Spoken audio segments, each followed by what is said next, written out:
Ang Big Boss Cement, matatag, di basta matitibag. Approve sa kalikasan at sobrang abot kaya. Big Boss Cement, Big Boss sa tatag, Big Boss sa tibay, Big Boss sa tatag, Big Boss sa tibay.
Well, I'm here. Good afternoon mga ka-BM. Monday afternoon ulit. And here we are, me with Com3, bringing you Stage 8 of Business Mirror's cycling program that airs every Monday from 5 p.m. to 6:30 p.m.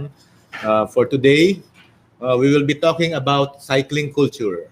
Ibig sabihin ay maaari bang i-embrace ng mga Filipinos ang pagbibisikleta bilang kanilang major mode of transportation for getting from point A to B at hindi lang bilang way of physical fitness or exercise or a mere leisure activity.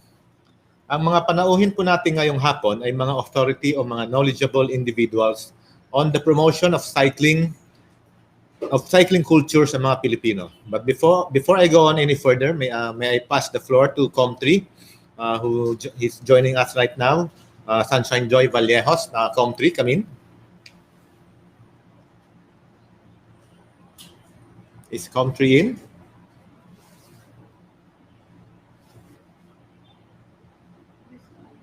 Well, I think, yes, there she is. But she's not, hindi available po ang video for Com3. So anyway, we'll go back to Com3 later. Before we go on, ang dami na pong nakikita ko dito na nanonood, parang ibang group of cyclists naman, cycling enthusiasts ang mga nandito. So, early shout out po tayo. Nandito po, bigay po ni Sari at saka ni Faye. Shout out kay Kat Isla of San Juan, kay Garcia of Pasig, Jigs Abulad of Makati, JC Sebastian of Mandaluyong, Naya and Juan of San Jose del Monte, Bulacan, Hadil Avis of Pasig, Avelina Avenue. Correct? Pasig Avelina Avenue. And then we still have here Karina Ramos, Owen De Jesus, Ana May Casabuena, Maricel Davad, it's Zoe Davad, Ma'am Britney Kang, Heidi Dimawala, Tim Burger Garage, kilala ko to Team The Killer Brew, kay Mami Lolas, and happy birthday to Miss Thelma Archenda. So, before we introduce, andyan na ba si Com3? Is she available now? Okay. Before we introduce our guests, let's remind our viewers muna on our, na mamaya, we have our contest then. Teka lang, contest na ba mamaya?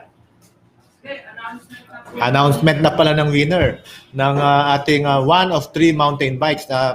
Direct Ed, can you show the mountain bike na pwedeng ano? na mapapanalunan na ngayong hapon. Pasensya na po, nabubulol-bulol ho ako. Yan po. Yan po ang ipamimigay nating hapon. Ngayong hapon. Sino kaya ang lucky winner nito? Makikita nyo po, may tatak na business mirror. Reflectorized po yan. Pag sa gabi, medyo safe ang ride ninyo kasi meron kayong side reflector at nakalagay business mirror. So, again, before we go on, Direct Ed, let's show our viewers muna ang ating mga partners. Pasalamatan natin ang ating mga partners dito sa BM Cycling. Direct Ed?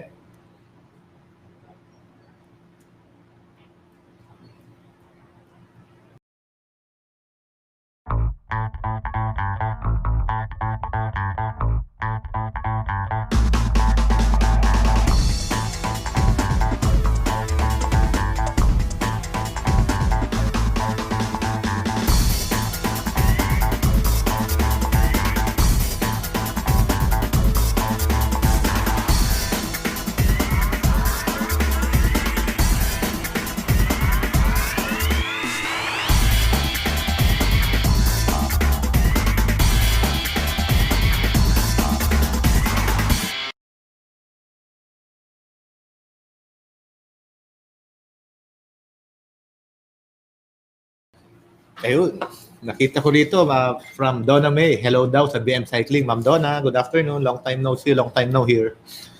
Okay. Bukod sa bisikleta pala na ipamimigay mamayang later in the show, huwag kayong umalis. Manood kayo hanggang mamaya kasi yung mga kasali, sige, kayo rin. Baka hindi nyo rin maiuwi yung bike. Meron din ulit tayo nung karera ng mga bibe, ang BM Ducklings. Kaya lang, hindi ko muna maipapakita ngayon kung asan yung papremyo dahil si Boss Anton ko nasa labas pa. Asan ba yung papremyo natin for the BM Ducklings? Bike din? It's the bike or it's another... Next week po yung ibang prices. Okay, next week daw yung ibang prices. Okay. Now, let's go to our guest. Dalawa po ang guest natin ngayon pero I'm sure because of their knowledge, because of their advocacy, not only sa cycling but sa traffic and sa ating mga kalsada, ay tiyak na marami tayong matututunan. Our first guest is the chairperson of the Department of Public Works and Highways Build Committee, ang flagship program ng ating Presidente Rodrigo Duterte, sa one of the flagship programs. And also the chairperson of the Infrastructure Cluster Communications Committee of the DPWH. Ayan po siya sa inyong screen. Napakatamis pong ngumiti. Presenting to you, Miss Mae Yu Lamentillo. Ma'am Mae, please greet our viewers. Mukhang at home na at home. Magandang hapon po. Pasensya na po, parang yung picture at yung real life parang before at after. Ma'am, medyo konting audio lang ng konti. Medyo mahina yung sa akin. Ito po ba? Mas okay na po? Direct Ed, is it okay? Yan, okay na po, ma'am. It's the first time we meet right online. Although I know you're friends with my boss Anton and Ma'am Chuchay and kay Rodel din. Okay, please stand by, Ma'am Mae. Mamaya magkwentuhan tayo. Alam ko may presentation ka about sa Department Order number 808 and other programs ng DPWH. Maraming salamat yes, po. ma'am. Okay. Ang isa pa nating guest ngayon naman ay ang co-founder of the Bicycle Friendly Philippines, which according to the group's Facebook is a movement that works towards a more conducive environment for cycling by coordinating with policymakers, government agencies, and local government units. She is also the non-motorized transportation specialist of Pasig Transport of Pasig City. Our second guest for tonight, Miss Karen Silva Crisostomo. Hi, Ma'am Karen. Pag-greet din ng ating mga viewers. No audio. I think, paulit na lang.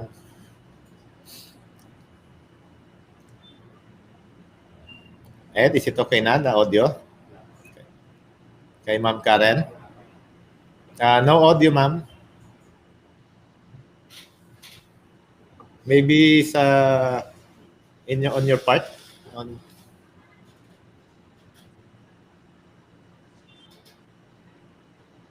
do you know each other, Ma'am Aname, Miss Karen? This is the first time na Okay. magkikita po kami. Hello po, Miss Karen. We couldn't hear you. Hi. Yeah. Yun. Yan. Thank you. Hi. Okay. Better, Hi. better. Hello. Good afternoon, everyone. Salamat. Thank you for inviting me. Nice to meet you, Anime. Sir June, nice to meet you. Good afternoon to all our viewers. I'm really excited na magkaroon tayo ng discussion dito. I'm sure it's going to be very fruitful. Yes, actually, both of you are highly recommended by my bosses, and of course from Jeremy Go. When I asked him around if he has friends who are advocates of cycling. Ngayon, uh, sabi nga rin, ang purpose ng discussion natin ngayong hapon, kasi ang orientation ko at saka ni Comtree who will join us later is more on the competitive cycling side, elite cycling. Cycling as a sport on the professional and high level. But cycling as a mode of transportation or on the road, we ask some of our people, kasi sa UCI, sa International Cycling Union, and then sa field cycling, merong tinatawag na cycling for all.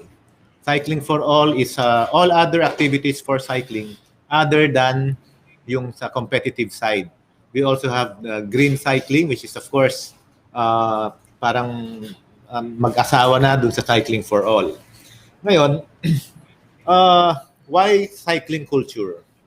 Kasi like in other countries, merong tinatawag din na walking culture. People want to walk a few blocks and it's okay with them. We can watch in Hollywood movies and they say, let's take a walk. Ngayon, sa karamihan sa European countries and other parts of Asia, they have this so-called cycling culture na talagang in-embrace na nila ang cycling. Samantalang tayong mga Filipino, marami na rin nagbabike. I'm sure yung grupo ni Ma'am Karen is matagal na rin yung advocacy nyo. Pero during the pandemic, biglang nag-boom ang cycling just because people there's a limitation pa sa public transport and many people are scared or are afraid to ride in public utility vehicles kasi baka mahawaan sila, and then they took the bicycle as their safest and most convenient way of moving from point A to B. Nagkaroon nga ng sitwasyon bandang late May or early June nung nag-boost ang sales ng bikes. Bikes that were selling at around 4,500 pesos to 6,000 pesos suddenly nagdoble. Although for a while nagkaroon din ng low supply. Naghabol ang mga suppliers ng mga bisikleta. It took a month or 2 months or so bago mo makita ang mga bagong dating ng mga mountain bikes. Although most of the bikes that were sold were mountain bikes and a few road bikes lang and yung mga folding bikes. Kasi yun nga yung convenient. Although for me, parang mas madaling i-bike yung road bike. So let's start off with DPWH, Miss Aname. Beginning with cycling with the government agency's Department Order 808 that is prescribing the guidelines on the design of bicycle facilities along national roads that was signed in September last year by Secretary Mark Villar. Ma'am, I asked you kanina if you have a presentation. Which would you like to do first? You expound on the department order or I'll ask Direct Ed to show your presentation muna? Siguro I'll answer and then I can present right Okay, after. ma'am. Sige. So yung Department 88, I mean Secretary Villar and I have always been pushing for bicycle and pedestrian infrastructure. Nung una po, we started with Laguna Lake Highway. This is the first toll-free expressway with segregated bicycle lanes. Meaning po, meron tayong space in the highway that's mainly for bicycle use. Ito pong DO 88 mandates that all infra projects will have in its, mula po dun sa design, basta po feasible, from the design stage, kailangan maglagay na po sila ng bicycle lane. And I think this is a win for all the Mhm. for all of us who have been advocating for bicycles dito po sa ating national infrastructure. Nag-umpisa po tayo sa Laguna Lake Expressway, Mhm. pero kung mapapansin po ninyo, marami pa pong projects na ginawa. Nandyan po yung Cagayan de Oro Coastal Road, andyan po yung Samal Coastal Road, andyan Mhm. po yung Leyte Tide Embankment Project, yung Boracay Circumferential Road. Mhm. So marami po tayong project na may bicycle lanes na, but we want to make sure that this isn't an exception, that this becomes a general rule. Para po magkaroon po ng option yung ating mga kababayan na mamili kung ano yung mode of transportation na gusto nila. Kung gusto nila magdala ng sakyan, pwede silang magdala. Kung gusto nilang magbisikleta, pwede silang magbisikleta. Kung gusto nilang maglakad, pwede silang maglakad. And this is what we are pushing for, self-sovereignty, kumbaga, an individual's capacity and power to make choices. If you don't mind, sir, I can make my presentation now po. Sige, ma'am. Go ahead, ma'am. Do you need Direct Ed to show the slide you showed kanina? Yes, I Okay. would prefer that po. Sige, ma'am. We've always been pushing for sustainable infrastructure. Isa po dito sa ating mga development is the incorporation of bicycle lanes in our national program. Next. Next slide, Direct.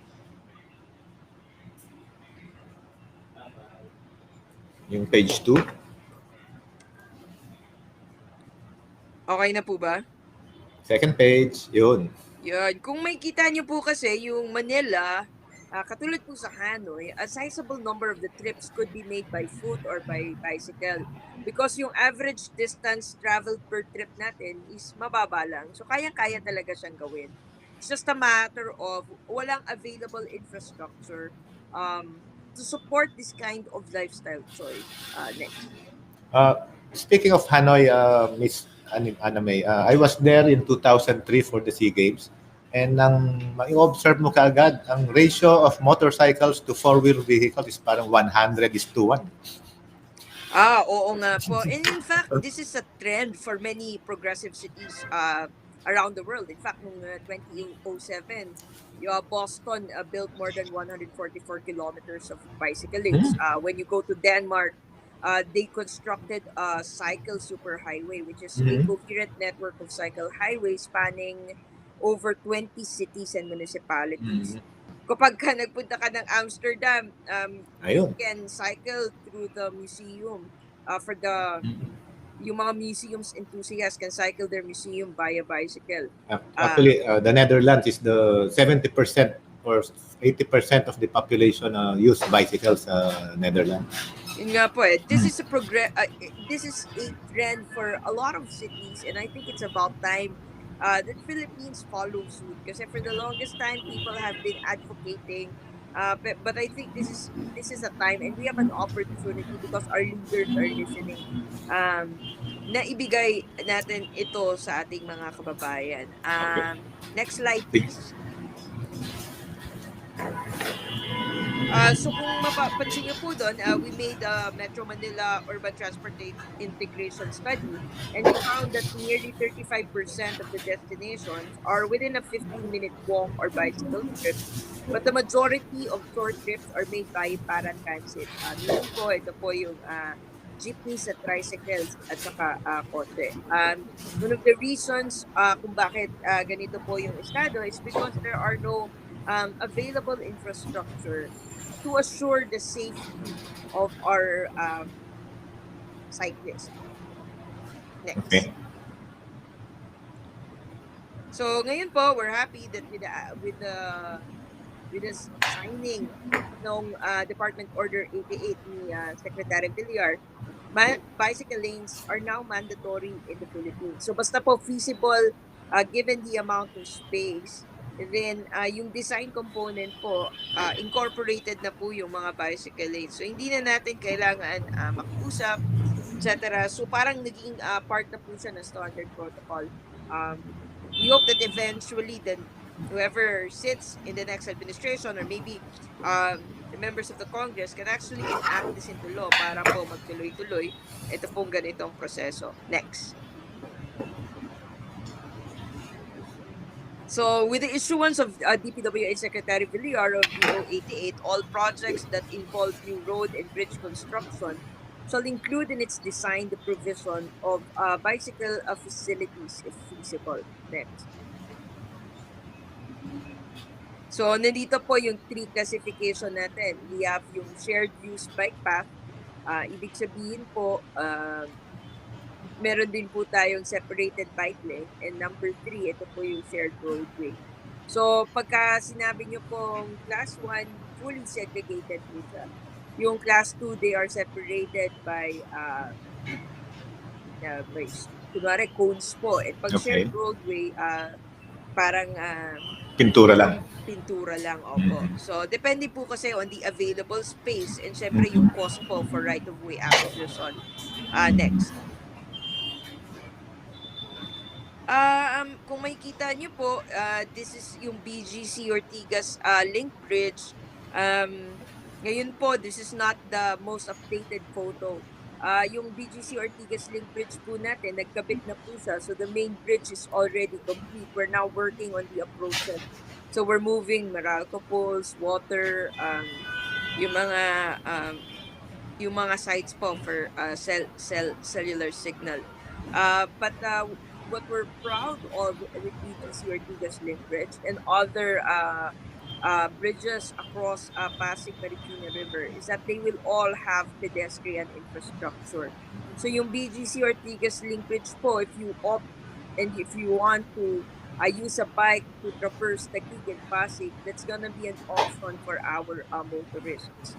So, hindi lang po BGC Ortigas, kaninang umaga po, nandun kami sa Pantaleon Estrella Bridge. And yung Pantaleon Estrella Bridge po natin, which connect Makati and Mandaluyong. And then another one, yung Binondo Intramuros po natin, they will all have provisions for bicycle lanes.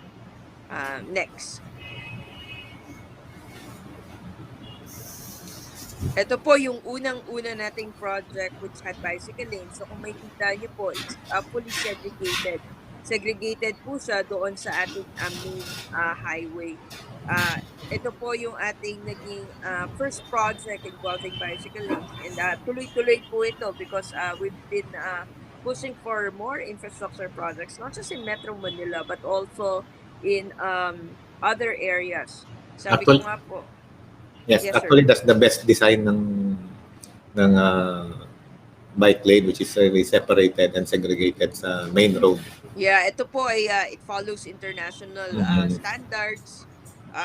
Malawak po siya, malapad po yung ating bicycle lane. So it's fully segregated. But in some areas, this is not doable kasi wala na pong available space. Kaya hindi po natin siya ma-implement. But for new infrastructure, because the Laguna Lake Highway was only started in 2016, kaya meron po tayong luxury to actually extend the alignment and go a little wider to embrace ito pong change dito po sa ating structure. Next po. Ma'am, break ko lang yung seriousness ng discussion. Ikaw ba yun, ma'am? Oo. But, ito yung tinry namin, yung bicycle lane. Anyway, this is one of the first projects that we were able to complete and we're happy na ngayon hindi na lang po siya isolated project. Marami na po tayong project, even Tagaytay Bypass, nailagay po tayo dyan ng bicycle lanes, Cagayan de Oro Coastal Road. Yung ating Pasig Marikina Flood Control Project po, it functions as a flood management project. Pero po, people can also traverse it using bicycles. So, maglagay po tayo because it's the Japanese who designed this and marami po sa ating sa Japan, dual function po siya. So, ginagamit po siya to prevent flooding in Marikina, Quezon City area, but also people can use it as a space wherein they can walk and they can cycle. Next. Okay. Ito po yung Boracay Circumferential Road. I mean, a lot of people know about the rehabilitation of Boracay Circumferential Road. Um, as you can see, naging problema natin na maraming nag-encroach doon po Mhm. sa ating main alignment. And we're very happy na ngayon ito pong Boracay Circumferential Road, kung makikita nyo po, napakalapad ng pwedeng daanan ng mga tao. And sa baba po niyan, meron pa tayong drainage component. So meron ka ng malapad na kalye, meron ka pang venue for pedestrians, and then sa baba niya, meron po tayong flood management tunnel, parang tunnel. So parang it functions sa box culvert, pero iba po yung ginamit na material. And that part in red is that bicycle lane. Yes, but people can also use it to walk. It's So not cement, ano? it's not cement, it's paved. Paved, parang rubberized, parang Regupol or Flexipave, ano? Hindi po. Ang ginamit po natin dyan yung stone. Stone Okay. po ang material for that Mhm. area. So, kung makakabisita po kayo ngayon sa Boracay, napakaganda po ng feedback sa amin, even ng mga tourists, because we Mhm. always felt, eto pong area na nakita nyo before, hindi mo na siya pwedeng madaanan ng sasakyan dati. Because that road, it's very symbolic because yan, puno po yan ng encroachment. So dead end na po yan. But now you can see the road finally. At yung Bulabog side po, which is this side, dati itim na po yan. Ngayon, it has become blue because inayos po natin pati yung drainage component. So, in DPWH, we want to make sure that the projects are holistic, that it addresses all the existing problems doon po sa area. Okay, So, next. yun po. That's, Okay, I yan think na pala. that's the end of my Yes. presentation. But if you have any more questions, and siguro po magpe-present si Miss Karen. Yes. Sige, let's go to Miss Karen naman. Ma'am Karen. Yes. Okay. Yung hinanda kasi very yung hinandang presentation, we can use it just as a support. I just actually want to react to May's presentation. In behalf of the cyclists, we're really very happy to hear about Direct Order 88, of course, that mandates bike lanes on the streets. Matagal nang pinaglalaban ng mga siklista to have road space. If I may speak from experience, no, I'm a bike commuter. I bike to work, and it's not an easy thing to do when you have to haggle for road space. And I've been a bike commuter for almost for 20 years. I do own a car. We own a car, but siguro nagagamit lang namin yung sasakyan sa isang taon. Marami na ang 10 beses. Uy. Because Wow. because we really do everything by bike. Bike to work, bike to do our groceries, bike to the doctor, lahat na lang bike talaga. Because, gaya ng sinabi mo nga, Aname, ang galing ng sinabi mo, sabi mo na Metro Manila and even other cities nationwide are very bikeable distances. I had a post recently, no, and I did it from because I work with Pasig Transport in Pasig City. Hello, office mates. Pasig Transport, hi. The distance from Pasig City Hall to various destinations, halimbawa, Pasig to Makati is a mere 9.4 kilometers. Yes. Pasig to Taguig is 5.1 kilometers. Pasig to Marikina is 12.4 kilometers. Pasig to Quezon City is 13 kilometers, all under 14 kilometers. If we were to bike, and Sir June, you know this, Yes. pagka sa speed ng 10 to 15 kilometers na napaka-chillax ng yan, you will reach your destination in under an hour. But if you're in your car, it takes you 2 hours. I mean, you can see, yung mga kaibigan ko nagrereklamo, grabe, pupunta lang ako sa Taguig. Inabot na ako ng 2 oras. 1.2 kilometers lang naman ang pupuntahan ko. So in other words, if there was that option to bike, and when I asked them, why didn't you bike? Why did you have to take your car? So, syempre, nandun yung the reality is, natatakot sila, there are no safe spaces, nagigit-git sila ng mga sasakyan. And this is the reality for all cyclists, that nagigit-git talaga kami sa daan. And to hear that there are bike lanes now, and true, Sir June, sinabi niya nga na uh, during the pandemic, there was a boom of cyclists. That's very correct. And many people started biking because there was a lack of no, actually there was no Zero. yes, zero public transportation, and we also know that it's only 10% of the population that own private vehicles. So what happens to the 90%? The 90% really are commuters. They walk, they bike, or they depend on public transportation. So if we're going to talk nga, in gaya na sinabi ni Ms. Anime na the government is really trying to work on this equality. Not everybody will have space. That's very good news for us cyclists. Kasi kailangan talaga ng equitable justice talaga on the road. Because the road naman wasn't meant for cars, di ba? It was meant for the mobility of people. And when you're stuck in traffic and that cars aren't moving, hindi na po yan mobility. Correct?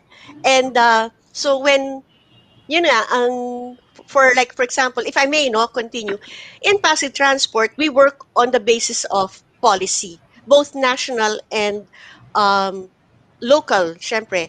National and Bicycle Friendly Philippines has been working on this premise back pa in 2008. There was an executive order, 774, wherein it stated that those who have less in wheels must have more in road.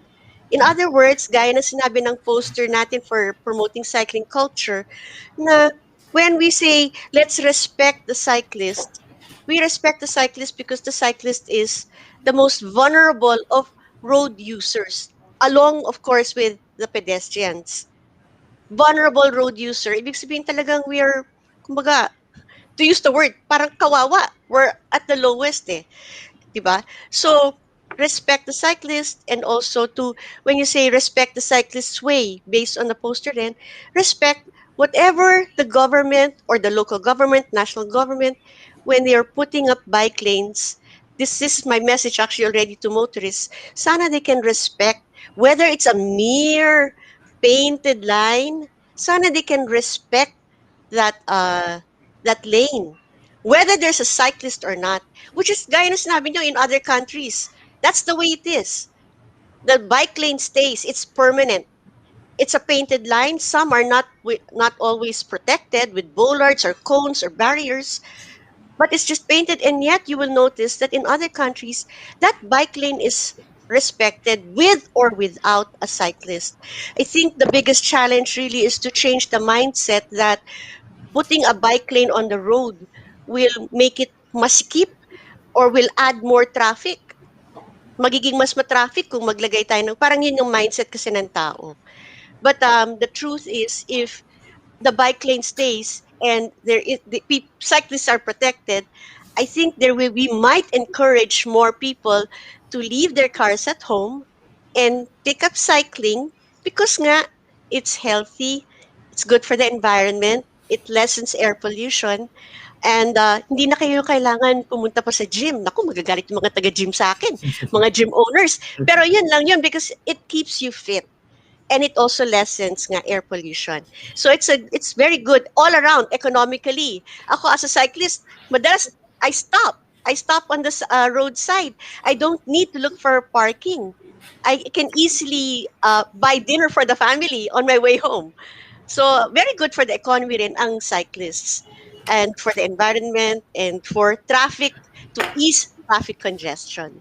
So in Pasig, we do have our policies also, na especially it came up during the pandemic, na the bicycle is an essential mode of transportation. That's one of the um, our policies. And the other one was about creating a bicycle lane network. and this is in response also to the DILG memorandum circular, wherein it mandated the highest priority of local government units to to widen sidewalks and to also provide bike lanes for cyclists. Well said, Miss Karen. Something caught my mind dun sa binanggit mo na yung bike lane na pininturahan na lang yung kalsada, di ba? Ang mindset ng karamihan ng motorista is na sisikip lang yung kalsada, di ba? Yes, yes. It only goes to show na most of the motorists look at the situation half empty, not half full. They didn't see that it would make traffic eventually kung marami nang nagbabike, four wheels mababawasan na sa kalsada, so it would loosen up traffic in a way. Hindi nila nakita yung eventual consequence, yung eventual positive result no. So ito, mag-take notes ako eh. 35% sabi ni Miss Ana May kanina na ang destination ay through public transport, jeepney. It is a matter of di ba, yung culture nga ng Pilipino na pag sumakay ng jeepney, gusto niya door to door siya, di ba? Gusto niya para andyan na yung kanto, mga 10 hakbang na lang or 15 na hakbang lang kung nilakad niya, yung destination niya, gusto niya sa tapat na mismo.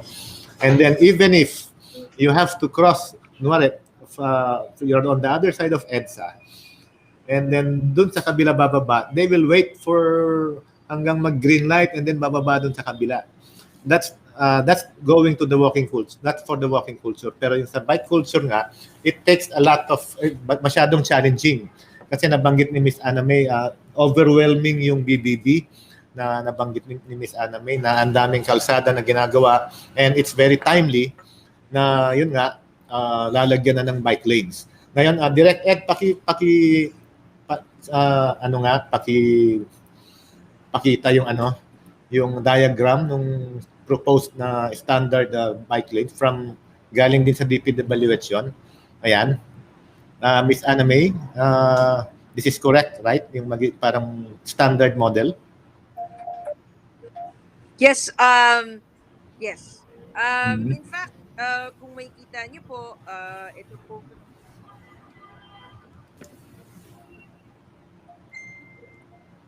Sorry about that. Yeah. Okay lang. Ito po yung standard design natin dito for cycling. Kung makikita nyo nga po, this is yung tinatawag nating separated bike lane. Meron po tayong bike lane, may sidewalk, at may carriageway. But let me react also dun sa sinabi po ni Miss Karen. Sabi niya, ito po ay less than 14 kilometers. Pero pag natapos po yung ating BGC Ortigas Link Bridge, yung Pasig po at yung Taguig will be 1 kilometer na lang. Tapos yung Mandaluyong at Makati po would be another 1 kilometer na lang. So kung ipipedal mo lang siya, siguro po napakabilis ng magiging travel time mo. And this is something we support because kami po sa DPWH, we really believe in master plans. We really believe that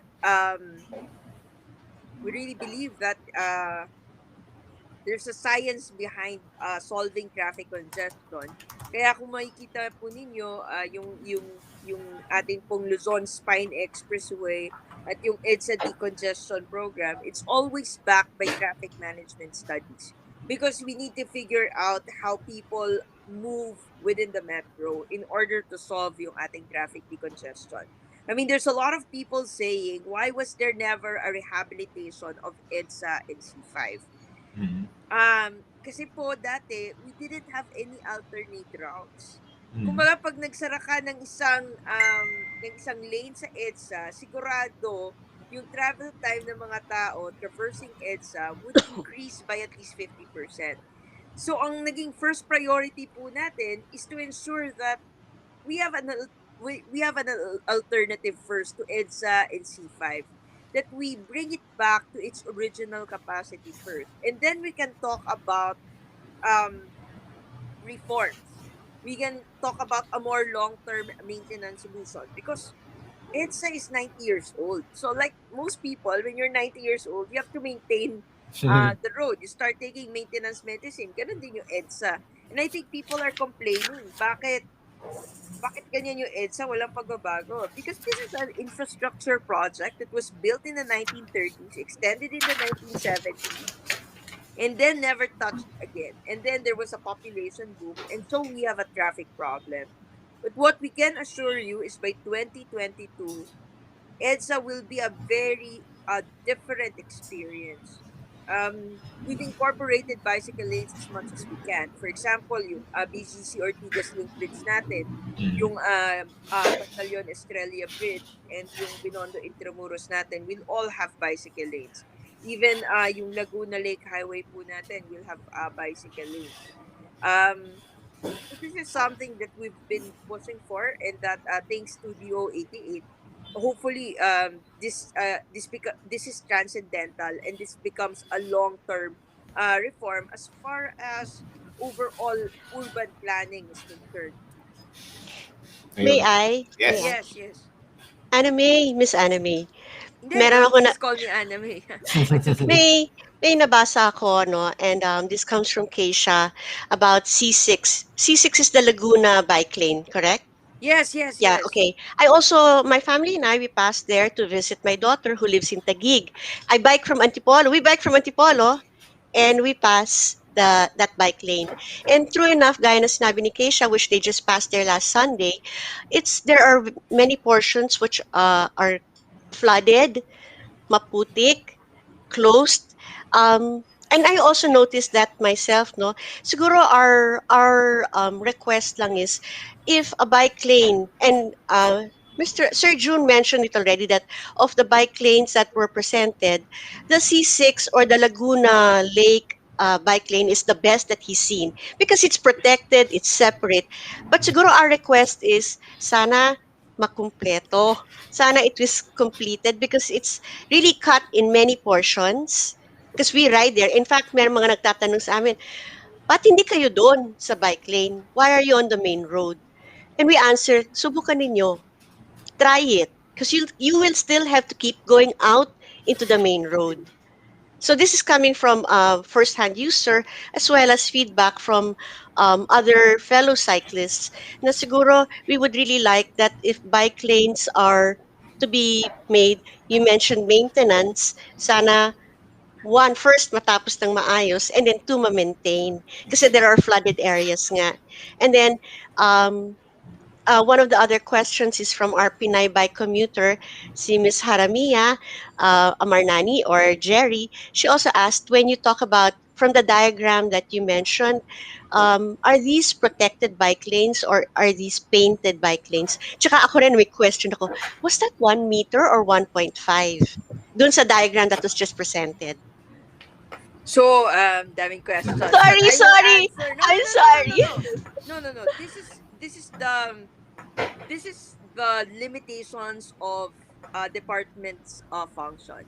So I have to explain this. So the planning stage and the construction stage is under DPWH. But DPWH doesn't have police power, meaning it cannot apprehend truck drivers who park on bicycle lanes. We have to call the LGU to enforce traffic regulation. We have to call MMDA. So kami po, I think this is a problem in mindset. And it's so frustrating at times that we build all this drainage, these new projects, and then pero kulang talaga sa mindset yung mga we need to reform and change the mindset, but we need to enforce the laws first. But I guess ito pong pagbabago, it's not something you attain all of a sudden.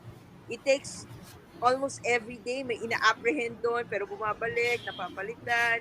May mga nahuli na rin kami, trucks who use it as parking spaces doon po sa traffic lane. And these violations, if you go to Taguig, if you go to Rizal, these are all reported because ang Laguna Lake Highway po, it traverses different municipalities and different LGUs. And every time there is an apprehension, this is usually done by the local government units. And I think Pasig would know because um, ganun po eh, we were in charge of civil works construction, pero yung enforcement po of traffic laws is under either the LGUs or MMDA. Pero kami po, this is, ang build naman po, is a whole of government approach. We always report these statements. In fact, magugulat po kayo, uh, may malapit po na flood pumping station dyan kasi sa Laguna Lake Highway. But you'd be surprised na may nakikita po kami, ginagawa po siyang garbage bin ng mga tao. So we've in a normal function, the design will work. Pero kunwari, may magtatapon po ng sofa, refrigerator, doon sa ating pumping station, syempre magkakaroon ng temporary halt. And then we have to remove the debris first before we're able to pump out water again. And I think ito po yung rason kung bakit may konting flooding situation.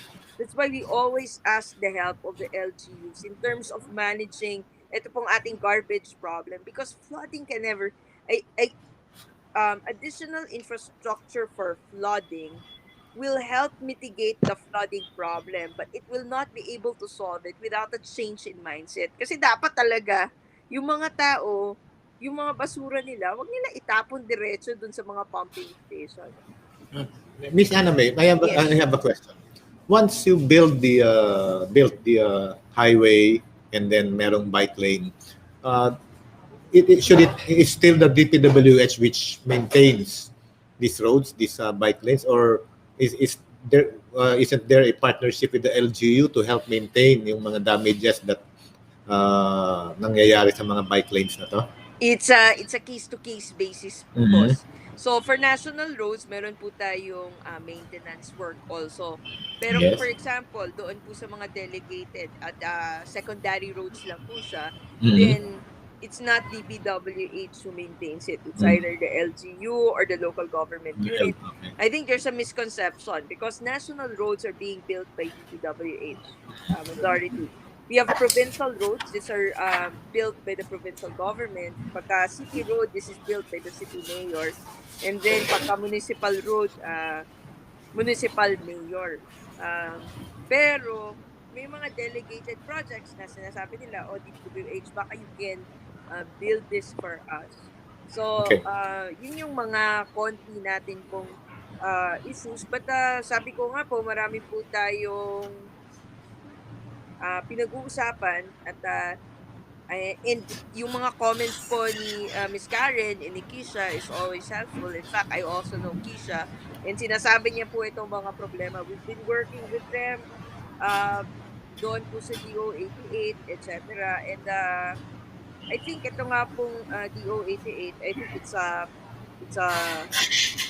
I think makakatulong po talaga siya to have this change in mindset, because once it becomes a law, then people will soon follow. And I think by itself that it's already in black and white. People have been asking for it. I think sana this becomes a way for this change in mindset, that the people would respect the cyclists who also use the road po. Yes.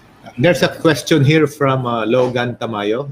Is the DPWH incorporating bicycle lanes in national highways in urban areas only? Are major national highways in rural locations, that is outside of Central Luzon, that is outside of Metro Manila, also recipients of these projects? Yes, we are very happy to report na sabi ko nga po, even pre-pandemic, we have already been building. The Laguna Lake Highway was completed, a portion of it pre-pandemic. So this has been one of the first reforms na ginawa po namin pag upo, but syempre it takes time for you to be able to build all these road projects. Yun pong nakita ko rin po dito sa questions, meron mga sinasabi yung mga naglalagay ng traffic cones. Yung pagka naglalagay ka lang ng traffic cones, hindi po DPWH yun. Kasi ang intervention po namin is more permanent bicycle lanes. Um, so, meron po tayo. For example, we have yung Tagaytay Bypass po, also has bicycle lanes. We have yung Pasig Marikina Flood Control Project, also has bicycle lanes. In Visayas, we have Leyte Tide Embankment has bicycle lanes. If you go to Pangasinan, there's the Tondaligan Bay Beach. It has bicycle lanes. In fact, in in I'm from there, ma'am. Pangasinan, I'm from there. So I saw that before. yes. At ang Tondaligan, this is dominantly uh, bawal po yung kotse doon. Talagang Mm. ito, by the bay, I think you'd enjoy it, Miss Karen. So, there's a bicycle lane. It's really just for pedestrians and for bicycle and for cyclists. So, doon naman, hindi pwedeng pumasok yung sasakyan. Um, in fact, meron pong yung parang meron din pong ginawa doon na parang sa Davao naman po, yung ating pong Davao bypass will have a provision for bicycle lanes. Yung Davao Coastal Road po natin, may provision for bicycle lanes. Yung sa Cagayan de Oro Coastal Road, that was delayed for 20 years, pero nung tinapos po namin, we revised the design and we wanted to incorporate bicycle lanes. So, if you go to Cagayan de Oro, you're going to see the Cagayan de Oro Coastal Road. May view ka pa habang nagba-bicycle.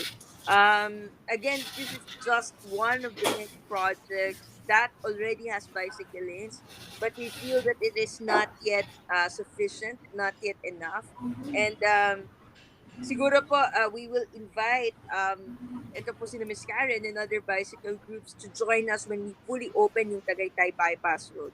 The Tagaytay Bypass Road, I think, is very impressive. Mas Is it tuloy-tuloy. protected? Um, it has um, pavement. It is separated pero by cement. So it's a bit elevated or no? Parang ganun sa Laguna. It's different. Para po siyang barrier. It's concrete barriers. Oh, okay. It's fully segregated Okay. to the motorist. So I don't have any photos of it right now, but we've opened phase one.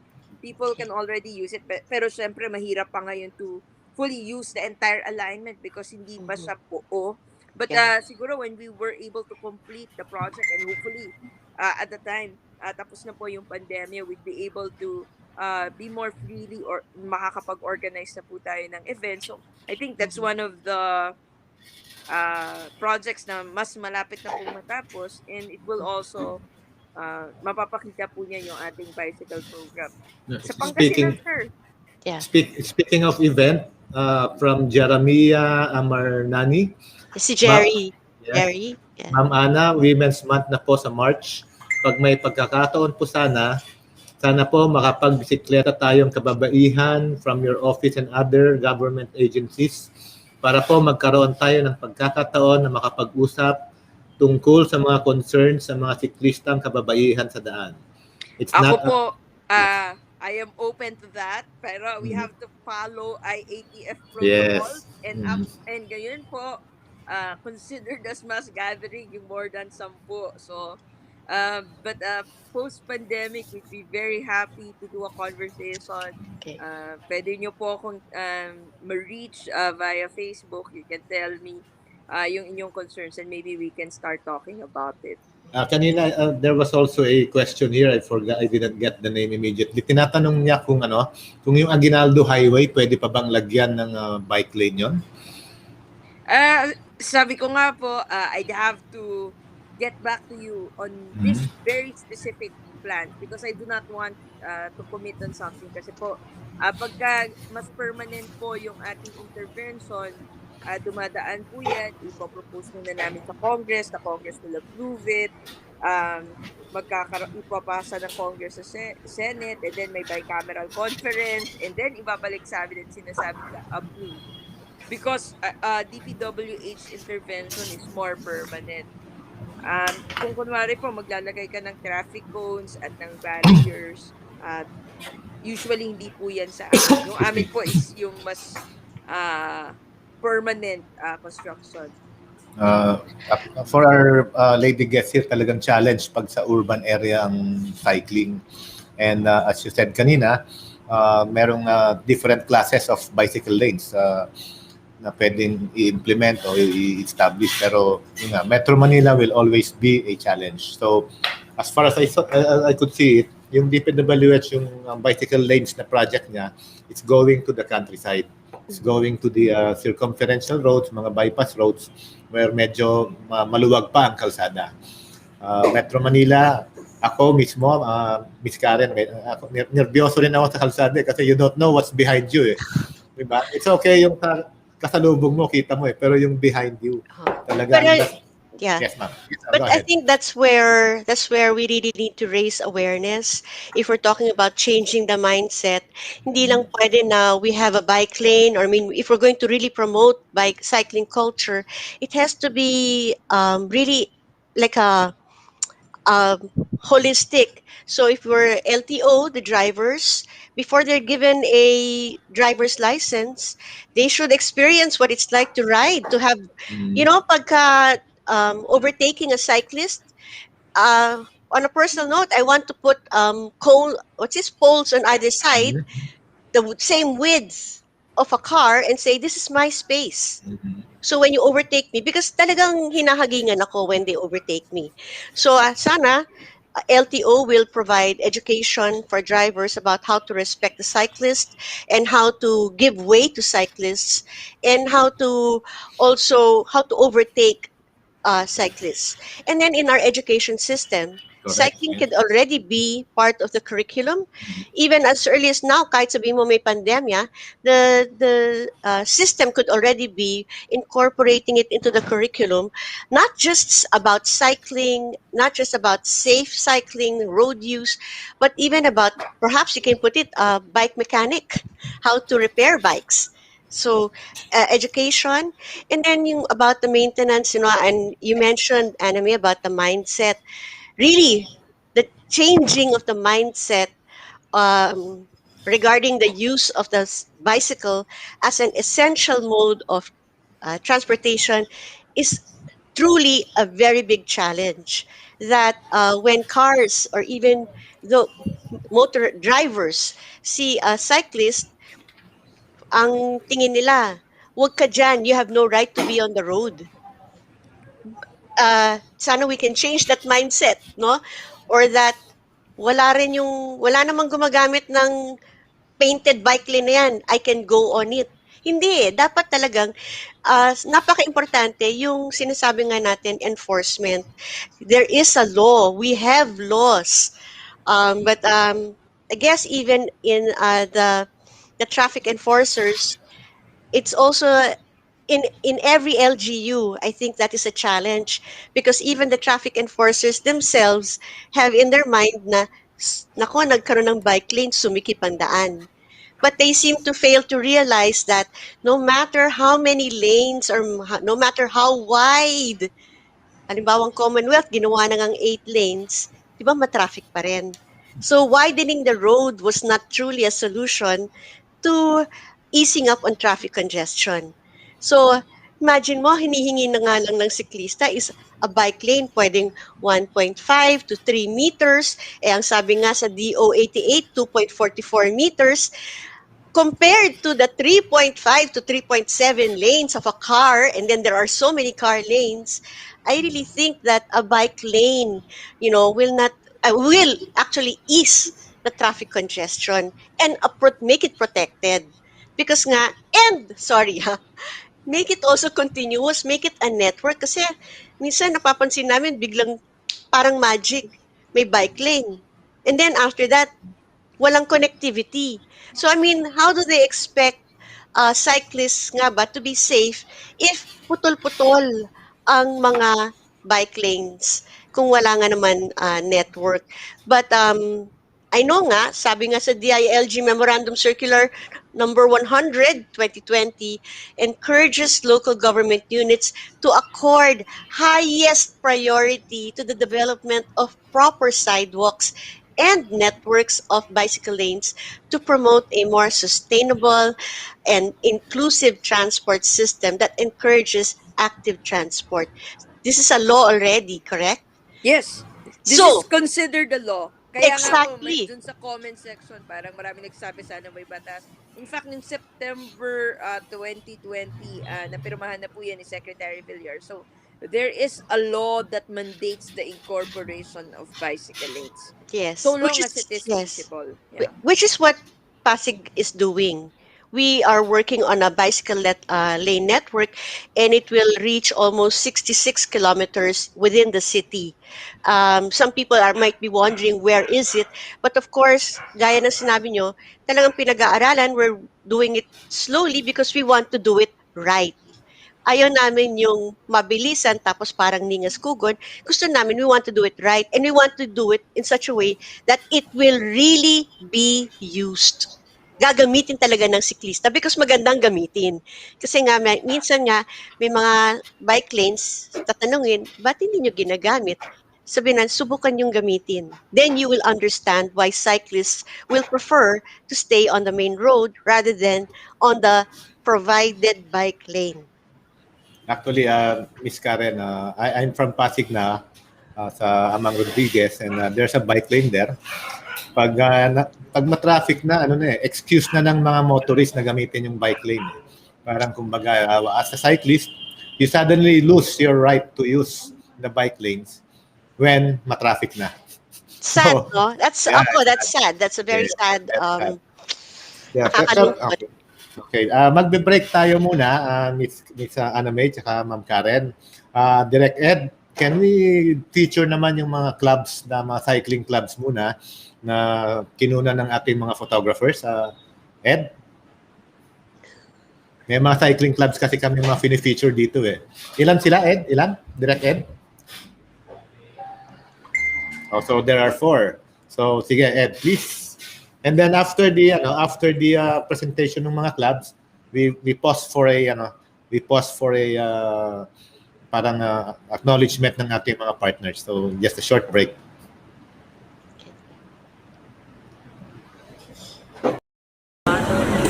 We are Sankin. Welcome to me and Sankin.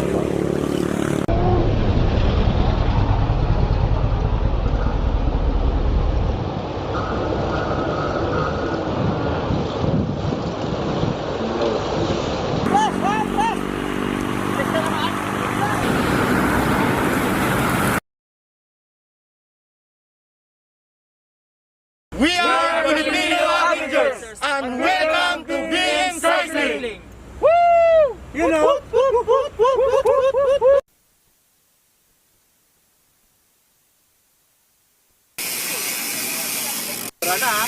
Kailangan pumista yan mamaya.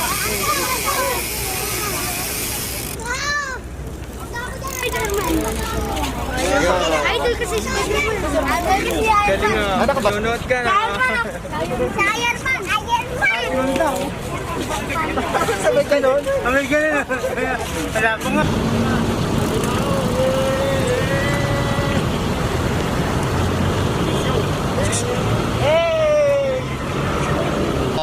Ang mapapayo ko lang sa kapwa ko bikers, ayan, sa amin. So, ugaliin natin mag-helmet. Huwag nating kakalimutan ang pagsuot ng helmet kasi ito yung number 1 protection sa sarili natin. At syempre, dahil nga halos ng daanan natin, meron ng mga bike lane. Ayan, sumunod tayo sa bike lane. Huwag tayong kaskasero o saan-saan tayo sumisingit na kung basta-basta nila sumisingit sa mga sasakyan. Yun, iwasan natin yun. Gumamit ng bike lane. 1, 2, 3. Sama pa last. Sa channel ko, ginawa ko yung pagko-costume para na rin isa kasi akong mahiyaing tao. So, ginawa ko yung pagko-costume para hindi mahiya, yan. So, dahil nga sa hindi ko expect na mapapasaya ko yung mga tao. Ayun, parang natuloy-tuloy ko na rin yung pagko-costume. So, doon ko nakilala si Black Panther, si Iron Man sa isang lugar. Isa rin silang vlogger, kapang vlogger ko din sila. Doon ko sila nakilala. So, dahil na-engganyo sila na sa suot ko na nagko-costume, gumaya na rin sila, nagko-costume na rin sila. Kaya naging Iron Man at saka Black Panther. So, nabuo yung team namin as Manila Avengers. Yun. So, dahil nga sa pag-iikot-ikot namin sa iba't ibang lugar, Quezon City, Pasig, buong Metro Manila, meron kami nakilala. Siya yung magiging Deadpool. So, dahil nga sa page, nakuha namin at nakilala namin tong grupo ng Spider-Man ng Cavite. Yan, doon ko sila nakilala at ayun, nag-join kaming lahat at nabuo yung team namin ngayon. So, ang tawag sa amin ngayon ay sa Filipino Avengers, yun.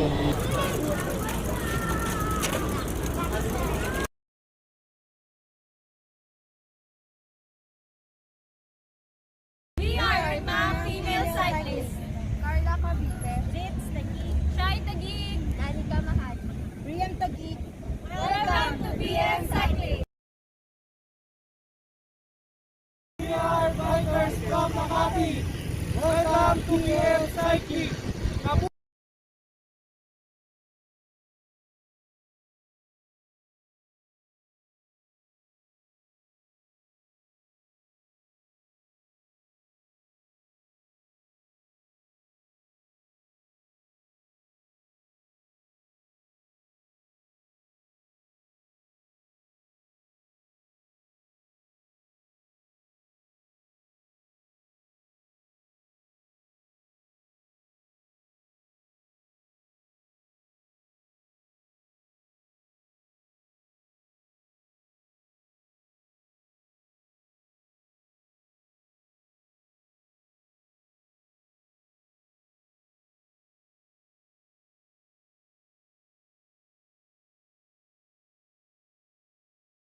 Yan.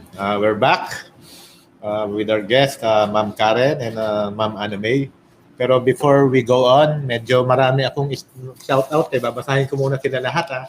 Tapos meron akong ipapakita sa inyong isang proposed bike lane. Medyo magugulat kayo, masusurprise kayo siguro ng konti. Okay, shout-out kay Enzo Luna of Mekawayan, Jenna Madmed Renliu, Alex Tuico Jr., shout out sa Life Cycle Philippines, Steph Ong, and ang Life Cycle sa Green Hills, kay Miss Rob Gorantes. Shout out from Filipino Avengers. Sabi ni Trina Cruz, this live stream is awesome. Kay Aubrey Maresh, let's support cycling for better environment.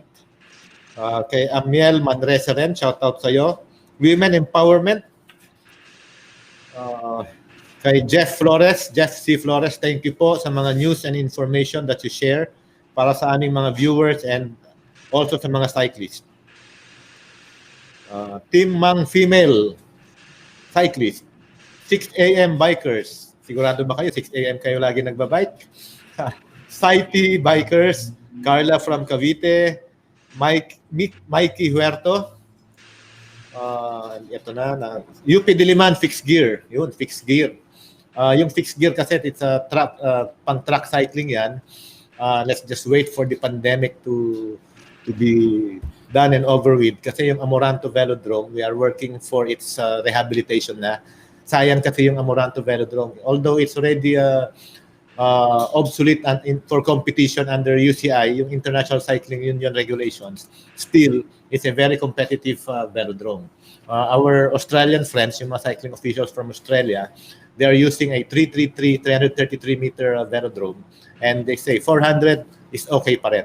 So watch out, pag wala ng pandemic, magagamit na ninyo ang Amoranto Stadium. Pero schedule po natin dahil napakarami ninyo, hindi pwedeng sabay-sabay. FJ Carshine in BF Resort Las Piñas. Ang Grupo Italia sa Las Piñas, Tatsusara, Red Garcia, and Doc JJ Javier. And then, okay. Ngayon, Miss Aname and Miss Ma'am Karen, meron kaming ipapakitang isang diagram, isang drawing ng proposed or visualized bike lane. Direct Ed, pakita muna natin. Ayun. Can we make it bigger sana? Or hanggang dyan na lang, ano? Ang nag-umisip po niyan si Pastor Ed Lapis, Head Pastor of Day by Day Jesus Ministries. Noong 2019 pa po yan. And ang nag-drawing po niya, naggumawa ng artist perceptionist, ang art director ng Business Mirror na si Mr. Ed Davan, na director din natin dito. Kung makikita ninyo, yung bike lane, nakadikit siya doon sa poste ng nasa Skyway, and then yung sa baba nakaposte, ayan, nakadikit sa mga poste ng ng mga flyover, and then yung isa pa diyan is yung nasa MRT. Yan, you see.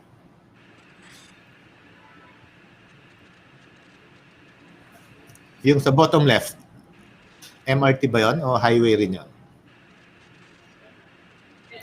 LRT.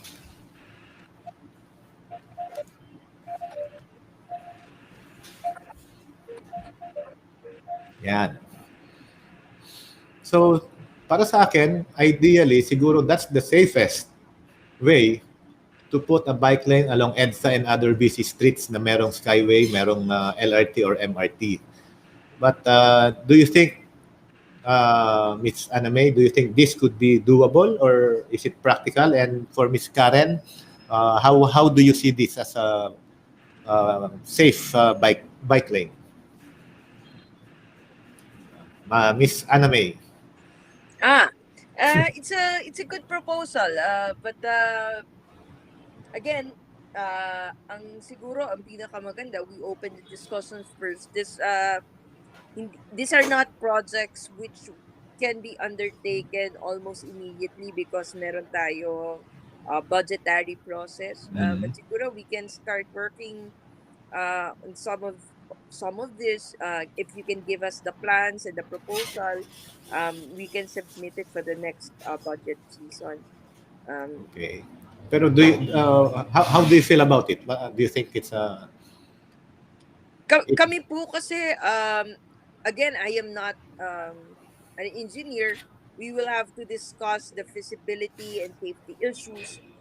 Katulad nga po ng sabi ni Miss Karen, lahat po ng yan pinag-aaralang mabuti because pop-up bicycle lanes, for examples, we have to ensure na hindi yun it's safe, wala masyadong blind spots.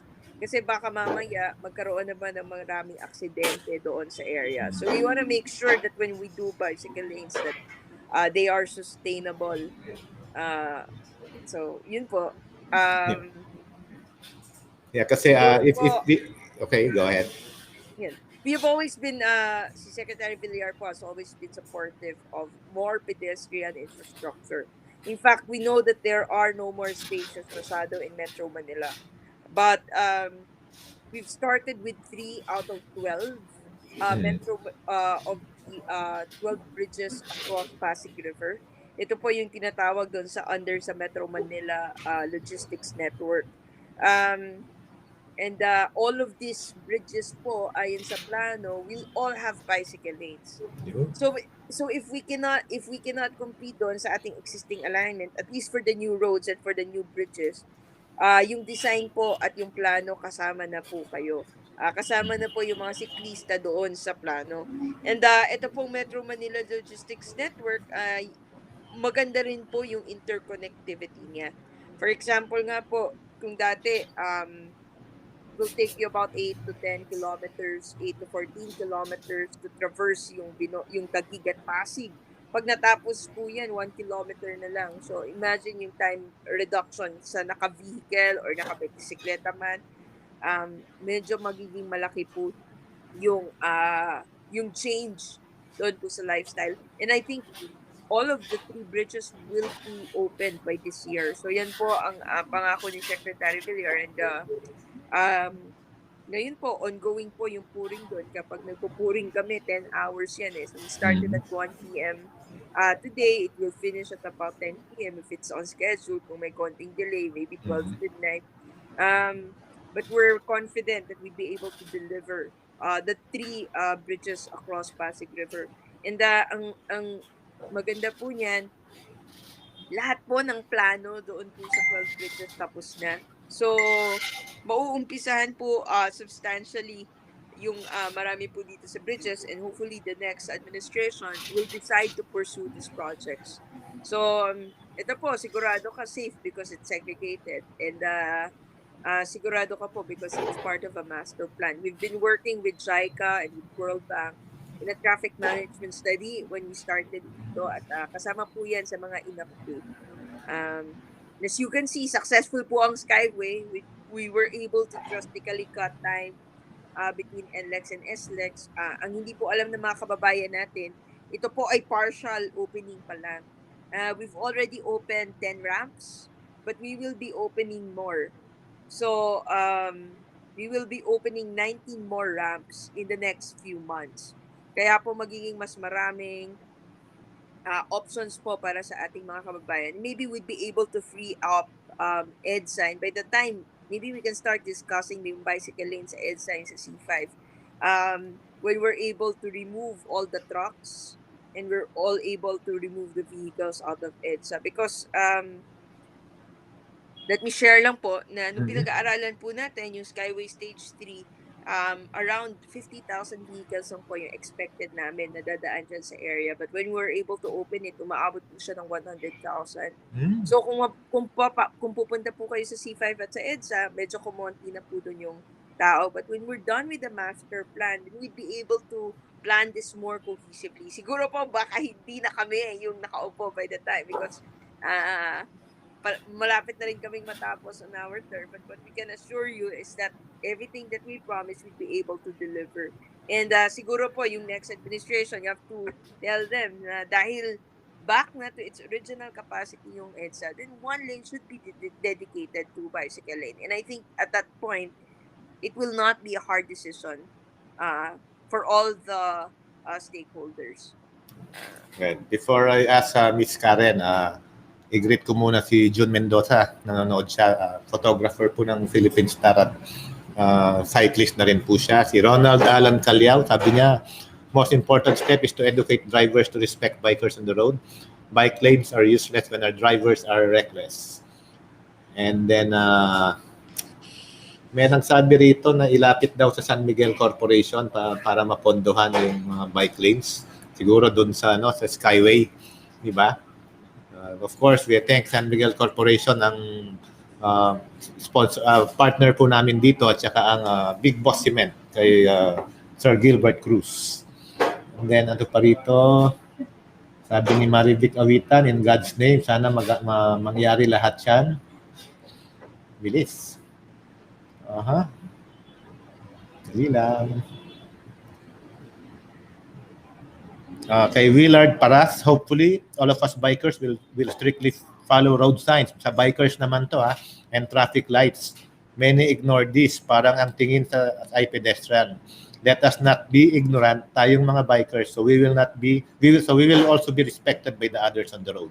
Yun nga yun, na-observe ko rin yun, yung mga riders, mga bikers na akala nila invincible sila sa kalsada, and then iiwasan sila ng mga four wheels. And most of the time, marami rin nagka-counterflow, which should not be. So, okay, Ms. Karen, it's your turn to react on doon sa elevated na bike lanes under skyways, under the LRT, MRT. Oh, Can you hear me? yes. Okay. My reaction to that is, again, no, gaya ng sinabi ko earlier in the show, cyclists give to the economy. Pag nasa taas ka, paano ka bababa para tumangkilik sa mga pupuntahan na tindahan? That's one, no?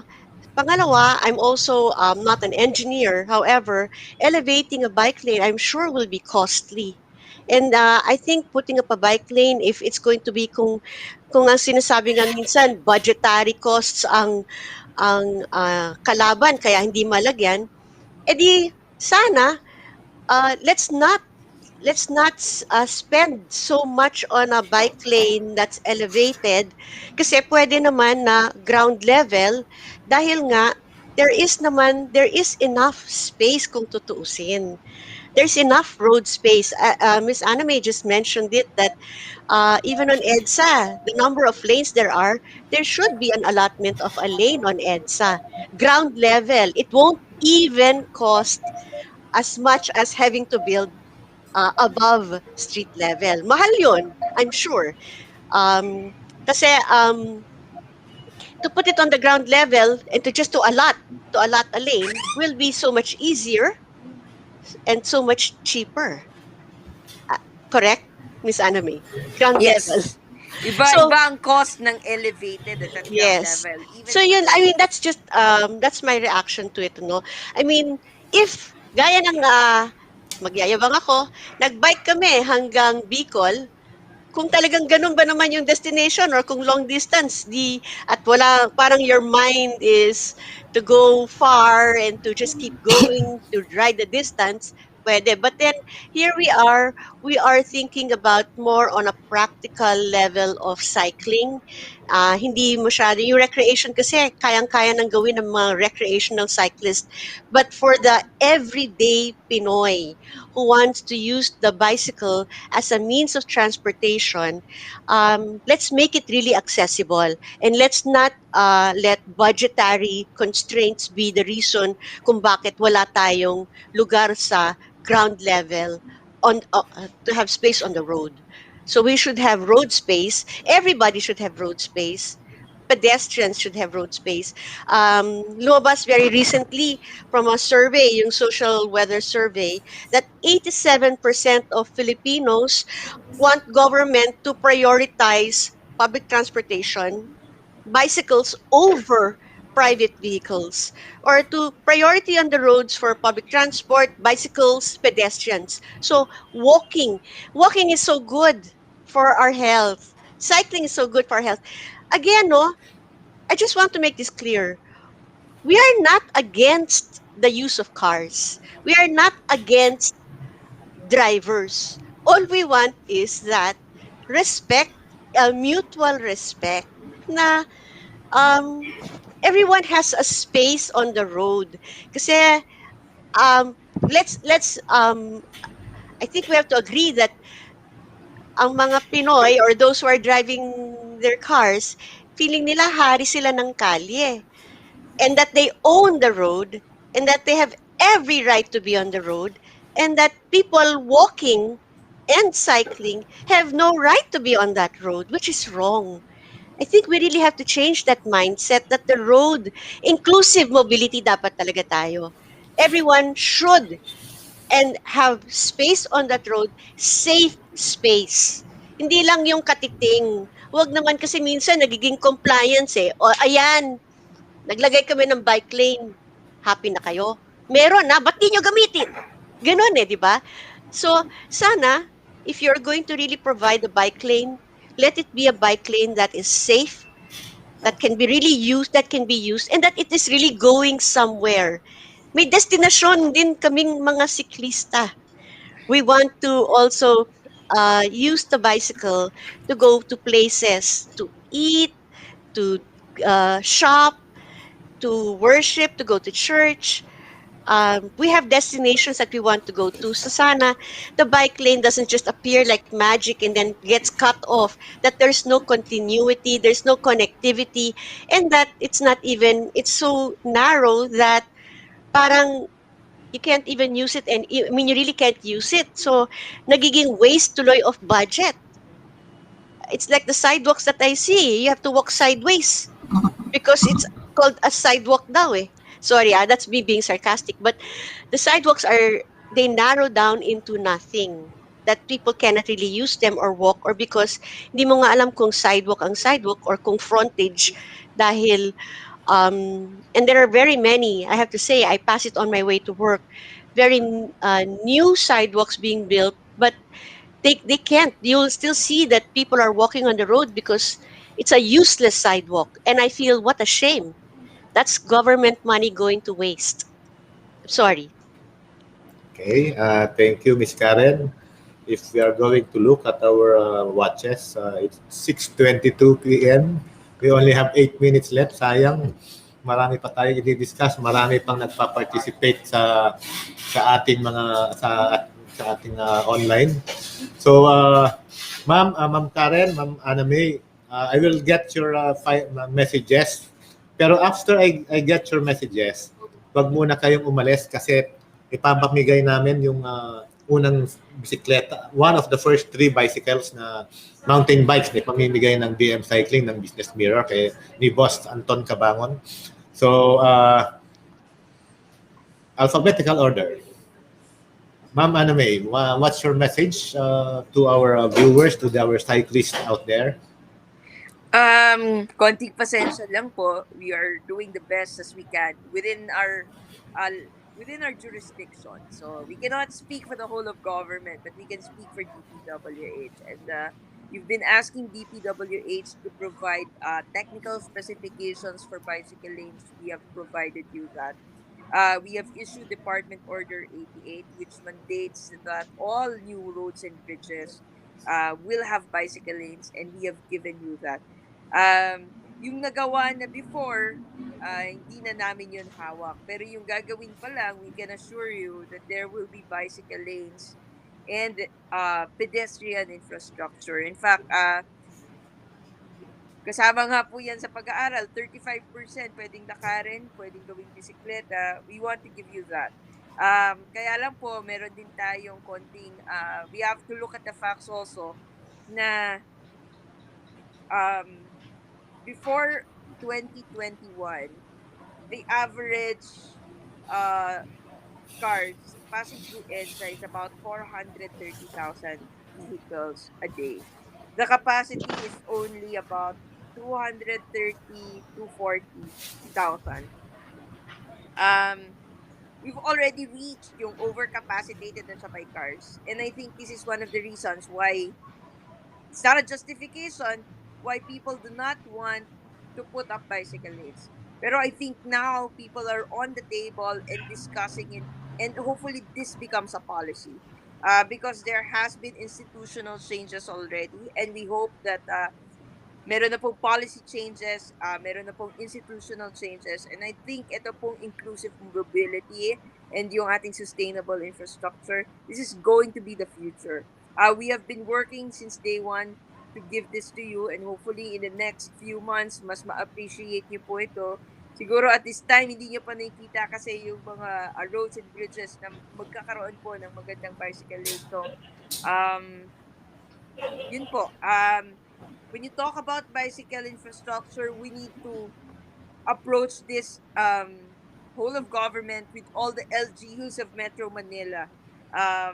We have to call on every mayor, call on every congressman to say that this is something that we want. Because for the existing roads, to be honest, yun po ang solusyon. At yun po ang totoong plano. That all the Metro Manila mayors will say, we support the concept of an integrated bicycle lane at pagkakaroon po tayo ng traffic route plan based on this policy level.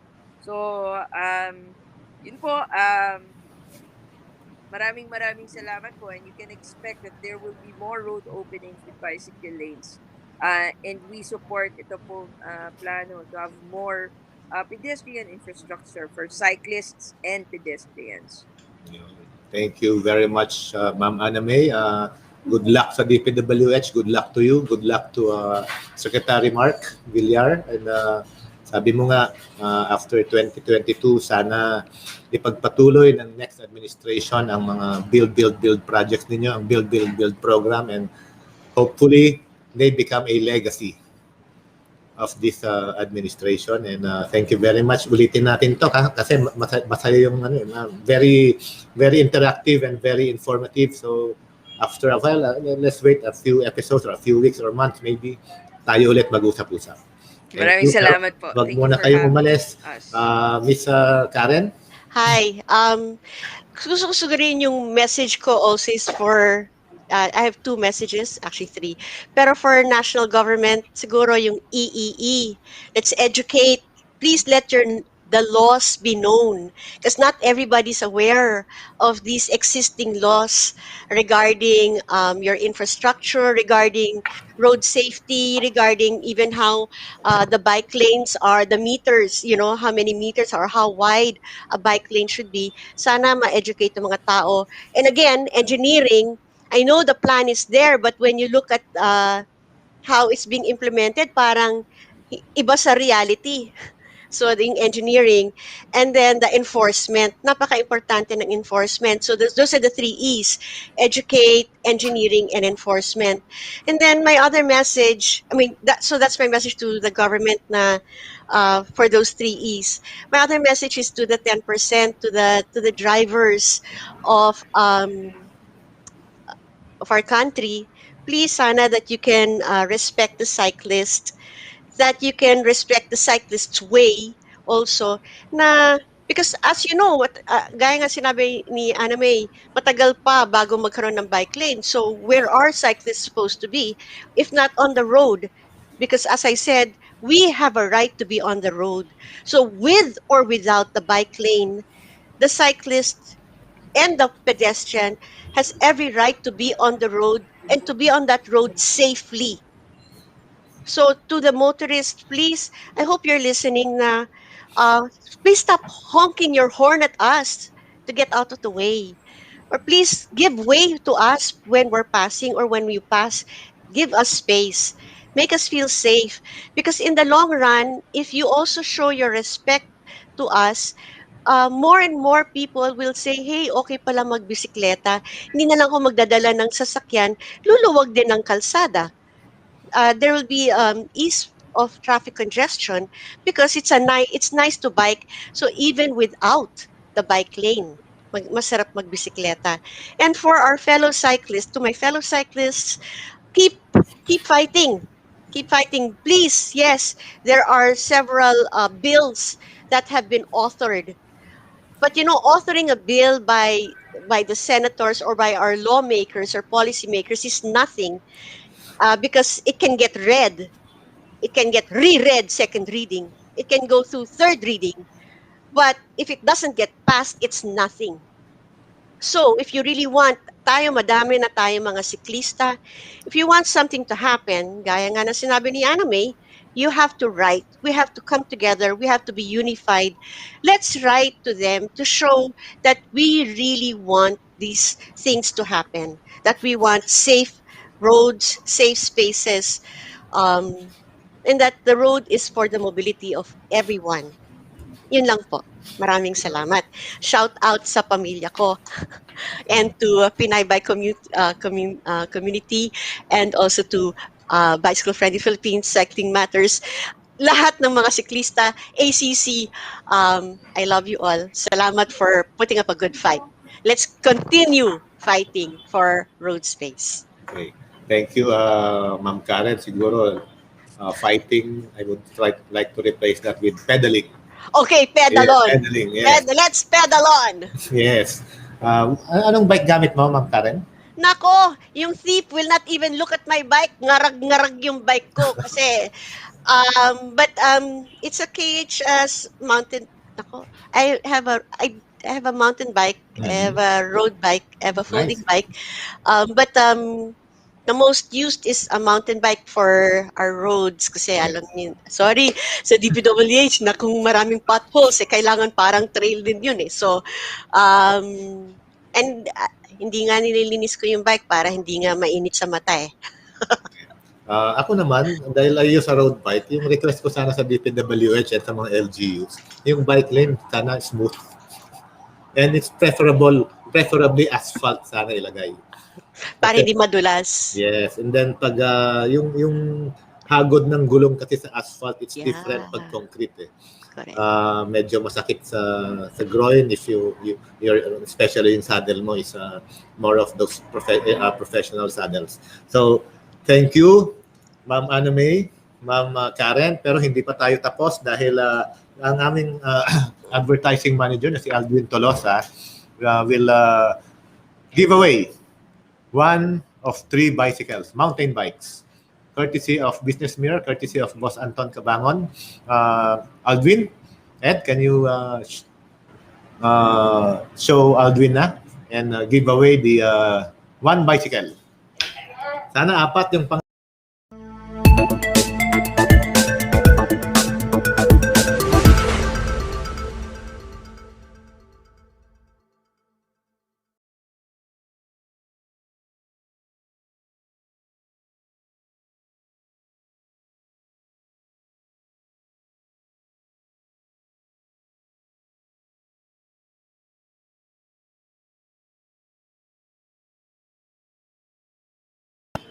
Gandang gabi, BM Cyclist. Ako nga pala si Aldwin Marali Tolosa, ang advertising manager ng Business Mirror. Nandito tayo ngayon. Ito na yon yung sinasabi namin previous stages. Ito yung unang beses na magkakaroon kayo ng bisikleta. Tama, you heard it right. Kasi hindi lang isa yung pamimigay namin. So, kung ako sa inyo, lagi kayong mag-follow sa Business Mirror Facebook page. Manood lagi every Monday sa BM Cycling, 5 p.m. Okay? Itong bisikleta na ito, pa sa inyo. Okay? So, kung natatandaan nyo, nagbigay kami sa inyo ng instruction, previous stages na kailangan kayong mag-comment ng name, ng location, at pinabantayan namin sa inyo kung ilan yung bisikleta na icon ng bike na makikita nyo at anong kulay nito. So, maraming sumali. Actually, marami sumali. Nakakagulat. From Metro Manila, Bulacan, Metro Manila may Bulacan, meron pang northern part, sa may Pangasinan. Meron din Calabarzon area. At ito pa, may taga Camarines Sur, mga Bicolano siklista, kamusta kayo? At syempre, meron din from Visayas, from Cebu. Maayong gabi sa inyong tanan, mga taga Cebu. Ibang level talaga yung BM Cycling. So sa dami na sumali, yung staff namin, chinek nila lahat yung lahat ng eligible na mananalo na ilalagay namin sa randomizer. Ano yung randomizer namin ngayon? Ang randomizer namin ngayon ay yung mga bibe. Kung napanood nyo last week, yung mga bibe, may pangalan sila. Ang pangalan nila, BM Duckling. Mga BM Ducklings. So, pinili ng staff namin yung mga nakatamang sagot, nakapag-share, nagbigay ng tamang hashtag. So, pinagsama-sama lahat yon. Nilagay sa randomizer. Ang aming randomizer, ulitin ko, yung mga bibe. Direct Ed, kumusta yung mga bibe natin? Nakakain ba ng maayos dyan? Nakapaghanda na ba sila? So yun. daming tuhol. So, yun. Habang inaayos namin yung mga bibe, medyo nire-relax namin. Kung nakapag-join kayo, nakapag-comment kayo last time, sana nandiyan pa rin kayo, nanonood ngayon. At yung mga pangalan nyo, makikita nyo kung tama lahat yung nagawa nyo, definitely kasama kayo dito sa listahan na to. Okay? So, be ready. Antay-antay lang. Tignan natin yung natin. Kung handa na lahat yung mga bibe, kumusta na yung mga bibe dyan. Pero bago tayo tinatawagan pala namin yung nandalo last time. So, kung pwede, Mr. Mel Adam Aguilar, mag-message kayo sa page namin. Hindi pa namin natatanggap yung inyong mga detalye. Kung hindi pa namin siya matatanggap within stage 10 siguro, stage 11, baka ipaparaffle, pamimigay uli namin yung mga premium jacket, yung jacket nun, at saka yung 2 pairs of socks. Yun na yun. So reminder, sinasabi ko ha, ang gagawin pa lang namin, isang bisikleta pa lang ngayon ipaparaffle namin, ipapamigay namin ha. Meron pa kaming mga kasunod. Kaya sa stage 9, huwag kalimutan, tumuto ka rin stage 9. Gawin nyo ha, abangan nyo ulit yung bike icon, pati yung kulay nito, at huwag kalimutan mag-comment ng name, location, bilangin nyo kung ilan yung nakita nyo yung bike icon, tapos anong kulay, tapos i-share nyo.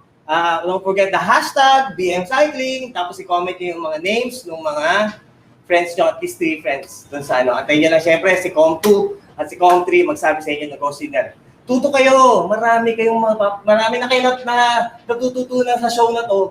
Magkakaroon pa kayo ng mga items tulad ng bisikleta. Direct? Kumusta po ba yung mga bibi natin? Oh, ready na? Abangan na. Countdown. Shoutout muna tayo. Sino ba sa shoutout natin dyan? BM Ducklings. BM Ducklings! Ready na ba kayo? Ano ba? Mga BM Ducklings! Countdown. BM Ducklings! Wak, wak, wak. 5, 4, 3, 2, 1. Ay. Kasi BM Ducklings, ano ba yan? Baka busog. Standby lang kayo. Basta, matutuwa kayo dito. Kaya kung ako sa inyo ulitin ko every Monday, 5 p.m. Marami na kayong matututunan. Magkakaroon pa kayo ng opportunity na magkaroon ng bisikleta. Okay. Countdown ulit. So, ganyan din, mag-comment kayo, mag-suggest kayo sa comment section kung sino yung gusto nyo i-guest. Baka meron kayong mga idea at kaya kung ano yung topic ang gusto nyo pag-usapan dito sa BM Cycling. I-comment nyo lang, mag-comment kayo. Babasahin namin lahat ng comment nyo.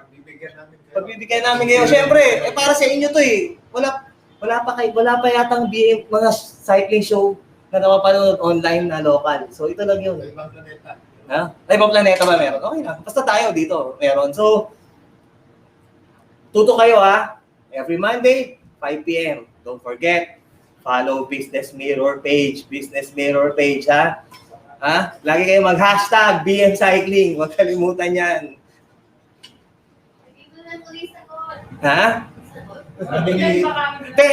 Yung bisikleta na nakita nyo na pinalabas namin nung nakaraan ay Tepo ko yun pinalabas natin ilang bike? 3 bike at ang kulay? Dilaw. So, lahat na nakatama lahat ng nakatamang sagot, na nakapag-hashtag, nag-comment, nag-share. Mag-comment ulit kayo, i-share nyo ito live. Sige na, please, share nyo na para may share ng patch kayo. Mananalo ka na, malalaglag pa ang cellphone. So yun, hindi talaga. Please always read Business Mirror. Punta kayo sa website namin, www.businessmirror.com.ph. Follow yung Facebook page namin, Business Mirror. Instagram natin, business.mirror. Tapos ang Filipino Avengers daw, gusto ko i-guess. Oh, yun! Sige! Filipino Avengers. Filipino Avengers! Ready na kayo, kukontakin na kayo ng mga staff namin. Kaya lang, hirap, naka-ano sila, naka-costume, Kasi mabibilis yan, Kung ako sa inyo, i-vlog nyo. Pag papunta na kayo dito, yung mga Filipino Avengers na yan, i-vlog nyo, papunta kayo ng Business Mirror, mag-guest kayo dito sa BM Cycling. Sabi ni Arian Manresa, galingan mo, bibi ko. So yun! Bibi ni Arian. Ano pa? Sige, comment pa kayo dyan. Shoutout na lang muna tayo. Shoutout lang Kunin ko natin para shoutout. Shoutout! Team Eco Biker Santa Rosa, Denver Sakmal, Boy Macdo, Asian Smile, si Jojo lang ang malakas, Hanep, Alionada, Boss Joel. Okay, ito naman, Nexperia, Kabuyaw Bikers, Ali Belen, Kiko Caminao, Charlie Albuebo, Mike Santa Maria, Alex Tuico, Chris Balcelo. O ito pa, syempre, mga taga sa Makati kami. Makati Biker Sunday. Sila Tony Gabiola, Sunny Velos, Ferdy Oreste, Henry Puyat, Lawrence Petranama. Team Mang. Team Mang, ano pa? Female Bikers. Carla Sayat, Danis Jane Bersaba, Liam Sagia, Charmaine Season Espiritu, Rich Belestacio, Kenneth Pedrido, Maria Cristina Empante. Uy, ito pa. Uy, dami ha. Talagang daming bikers talaga eh. Tuto kayo dito. Marami kayong matututunan. Kaya gusto nyo pa shoutout lagi. Comment na kayo na comment yan. I-share nyo na i-share ha. So, okay. Ito na. Yung mga bibe. Mamaya papasahin pa namin yung iba na to. Habang tumatakbo yung mga bibe. Ayan na. Ready na? Direct? Ayan na. Nahuli na yung mga bibe? Okay. Kompleto na ba? Kompleto na. Shoutout sa asawa ko pala, si Aileen Tolosa. Sa mga anak ko, si Aaron, si Alexis, saka si Aliana. Utol ko, si Neil, Francis, Ira, Papeng. Yan na yung mga duck. Sounds pa rin guys. Okay. Ayan, yan na. 3, 2, 1, go! There. Yun, no? Yan na. Umpisa na. Nakikita nyo ba yung mga pangalan nyo dyan? Ha? Ano na?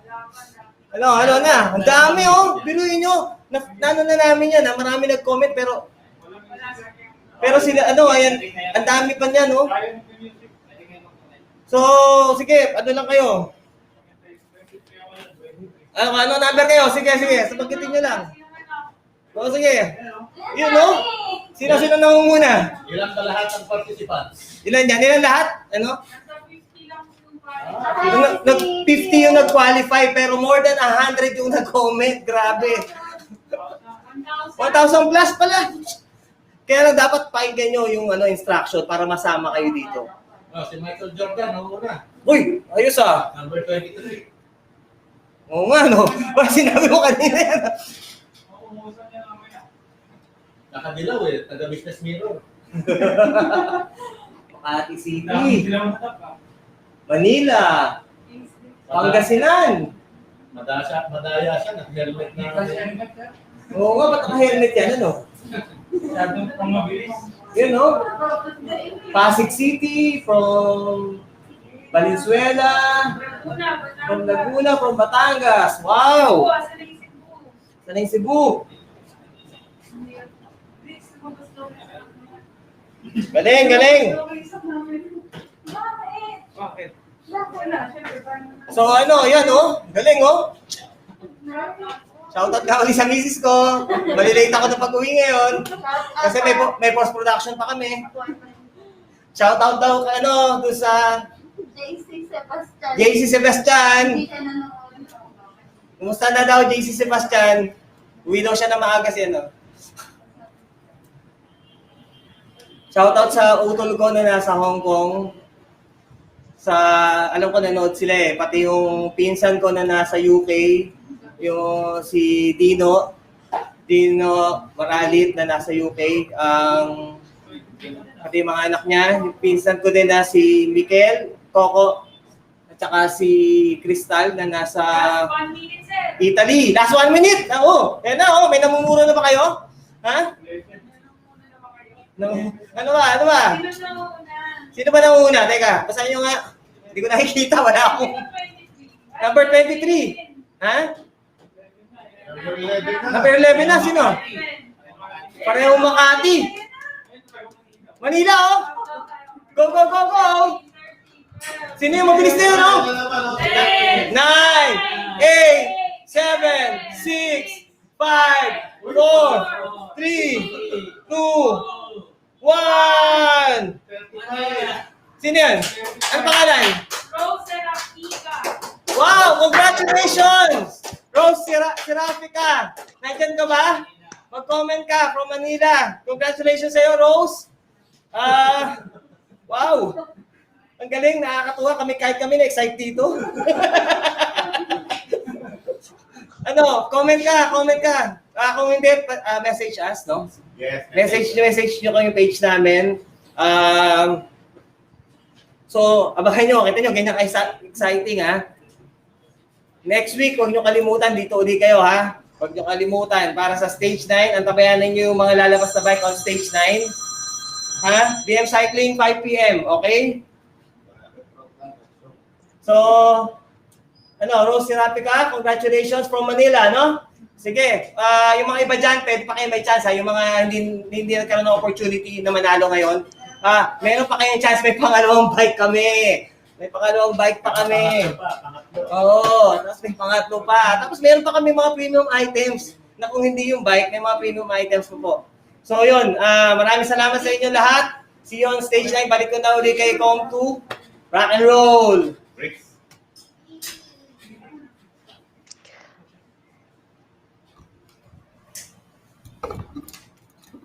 Okay. Hindi lang po kami share the road, share the mic din dito. Si Ma'am Karen, no, nag-stay siya, napanood niya yung karera ng mga bibe. Exciting nga. Yes. Kaya next stage, ma'am, yung mga members ninyo, panoorin nyo sila para sumali dun sa i-identify. Yes. Okay. Thank you, Ma'am Karen. Si Ma'am Anami kasi medyo busy, so she begged off na. Anyway, maganda yung discussion. Before I close the show, I don't know if that was in the 90s. Merong palabas si Winnie Monsod, Ma'am Winnie Monsod, tsaka si Oka Orbos, yung tinatawag na debate on GMA7. Na laging may dalawang nagdedebate, etc. And then at the end of the show, si Oka Orbos, which is a fellow Pangasinense, magbibigay siya ng parang editorial ng show. Na puno ng wisdom, puno ng ideas at hitik na hitik sa what do you call this, sa comprehension doon sa naging debate. Ngayong gabi, susubukan ko lang na gayahin si Oka Orbos. Kasi nga, nabanggit ko kanina bago mag-umpisa ang discussion na ang orientation ko and with my co-host who is busy absent siya ngayon is competitive cycling, elite cycling, UCI racing, International Cycling Union. Pero there is a common denominator sa competitive cycling and sa cycling as a mode of transportation or as a leisure activity. Ang common denominator niya is safety. Sa competitive cycling, sa Olympics, World Championships, Asian Games, SEA Games, National Championships, sa Tour de Filipinas, Ronda Filipinas, safety is number one. Now, safety, you wear a helmet, you wear your gear, you check your bicycle if it's in good condition, and then along the road, sa start and finish area, may mga barriers. May mga barriers siya, and then during ng takbo ng karera, merong mga race marshals, mga naka-motorsiklo to protect the cyclist from other motor vehicles. And then we also have an ambulance who's following. Safety lagi. Ang mga commissars, they make sure na safe and proper ang pag-conduct ng race. Pagdating natin sa kalsada, na karamihan sa atin na hindi naman athlete, hindi naman competitive cyclist, safety rin ang ating priority. Ang DPWH, when it incorporated yung bicycle lanes sa BBB program nila, ang mga bike advocates tulad ni Ma'am Karen, safety ang laging nasa isip. Share the road, but safety for the bicycle, for the cyclist, for the rider. Put the barrier, put the bike lane, the drivers of four-wheel vehicles, please respect the bike lane, please respect the rider dahil siya yung pinaka-vulnerable among those who are using the road. Let's say they are the most vulnerable kasi nandun mismo sa road yung bicycle. Yung pedestrian, sabihin na natin na many pedestrians don't use the sidewalk, but they use. Sometimes they walk on the road. Pero the sidewalk is for them, but in the meantime, sa Metro Manila, nasa kalsada ang bike lane because it's not yet doable. Hindi pa gaanong established ang policy on how to protect the bicycle lane. So, in tonight's discussion, yung cycling culture, ang parang natutunan natin dito is we can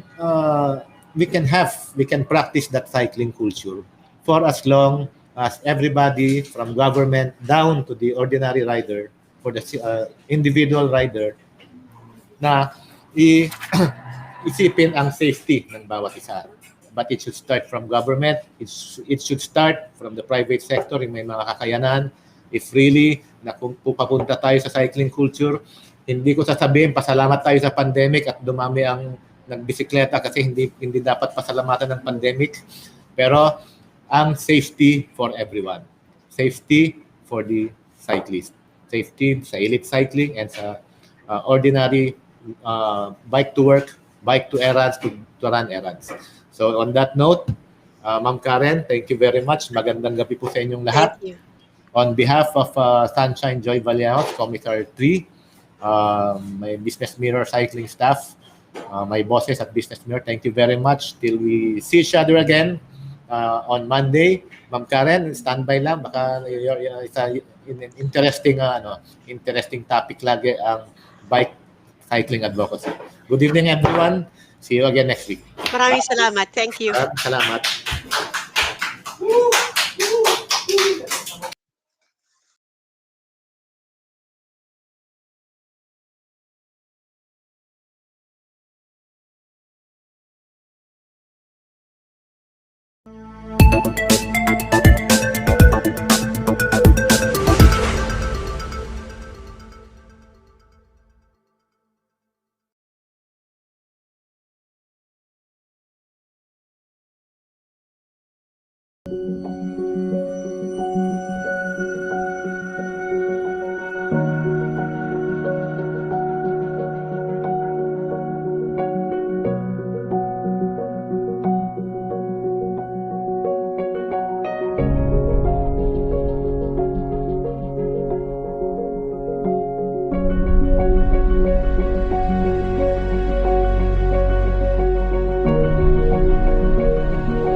Boss sa tatag, Big Boss sa tibay, Big Boss Cement, tatag na, di basta bibigay. Nandito na ang Big Boss Cement, matatag, di basta matitibag, approve sa kalikasan at sobrang abot kaya.